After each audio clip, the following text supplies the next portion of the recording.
இன்னைக்கு ஒரு தம்பி வராரு லைவ்ல. ரொம்ப நாளா அவரை லைவ்ல கூப்பிடணும்னு நினைச்சிட்டு இருந்தேன். விஜய் தம்பு. அவர் ஒரு ஹேர் கேர் எக்ஸ்பர்ட். அவர் வரட்டும், அப்புறம் அவர் சேனல் பேரை பத்தி சொல்லட்டும். ஒரு 10 நிமிஷத்துல வருவாரு. அது வரைக்கும் நம்ம பேசலாம்.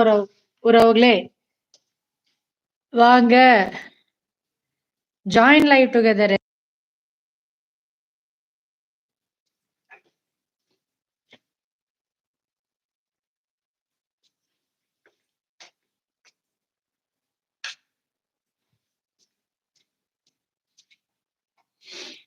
சாப்பிட்டீங்களா எல்லாரும்?